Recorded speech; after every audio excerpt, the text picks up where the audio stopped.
দক্ষিণ ত্রিপুরার বাইখোড়া থানার পুলিশের অভিযানে বাংলাদেশের পাচারের উদ্দেশ্যে নিয়ে যাওয়া হচ্ছিল বলে সন্দেহভাজন 17টি গরু আটক করা হয়েছে। বৃহস্পতিবার গভীর রাতে গোপন সূত্রের খবরের ভিত্তিতে অভিযান চালিয়ে দুটি বোলেরো গাড়ি থেকে গরুগুলো উদ্ধার করা হয়। পুলিশ সূত্রে জানা যায়, বাইখোড়া থানার সেকেন্ড অফিসার বীরজিৎ দাসের নেতৃত্বে পরিচালিত অভিযানে TR03E1600 এবং TR08A 1612 নম্বরের দুটি বোলেরো গাড়ি আটক করা হয়। সেখান থেকেই 17টি গরু উদ্ধার করা হয়। ঘটনার পর এলাকা জুড়ে ব্যাপক চাঞ্চল্যের সৃষ্টি হয়েছে। স্থানীয় সূত্রের দাবি, উদ্ধার হওয়া গরুগুলো বাংলাদেশে পাচারের উদ্দেশ্যে নিয়ে যাওয়া হচ্ছিল।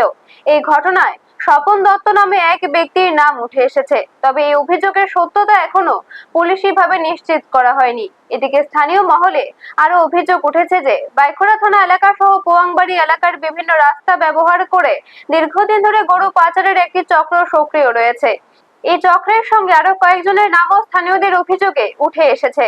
তবে এসব অভিযোগের স্বাধীনভাবে সত্যতা যাচাই করা সম্ভব হয়নি। এই বিষয়ে সংবাদ মাধ্যমের মুখোমুখি হয়ে বাইখোড়া থানার সেকেন্ড অফিসার বীরজিৎ দাস জানান, ঘটনায় একটি মামলা রুজু করা হয়েছে। উদ্ধার হওয়া গরুগুলোর প্রকৃত মালিককে শনাক্ত করার চেষ্টা চলছে। পাশাপাশি ঘটনার সঙ্গে জড়িতদের চিহ্নিত করে প্রয়োজনীয় আইনি ব্যবস্থা গ্রহণের জন্য তদন্ত শুরু করেছে পুলিশ। ব্যুরো রিপোর্ট, নিউজ তৎকাল 24। গত এডিবু স্যারের সহায়তায় আমরা বাইখোড়া থানা দুইটা বুলেরো গাড়ি আমরা আটক করি, যেগুলা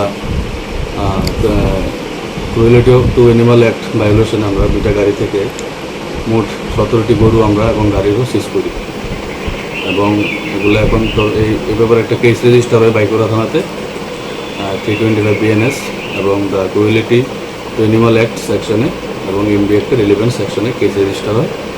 এটা এখন আন্ডার ইনভেস্টিগেশন। এটা আমরা একটা কেস নিয়েছি এবং এটা আমরা তদন্ত করছি। যদি এরকম হয় তাহলে আইনানুগ ব্যবস্থা আমরা গ্রহণ করব। এই বিষয়ে যদি এরকম কারোর নাম আমাদের কাছে আসে তদন্তে এবং আইনানুগ ব্যবস্থা আমরা অবশ্যই গ্রহণ করব। মালিক এখনও এস্টাবলিশ হয়নি। আমরা কোর্টে আজকে ফরওয়ার্ড করব সিজার লিস্ট, সেই অনুযায়ী কোর্ট মাননীয় আদালত যা আদেশ দেব সেটাই আমরা গ্রহণ করব।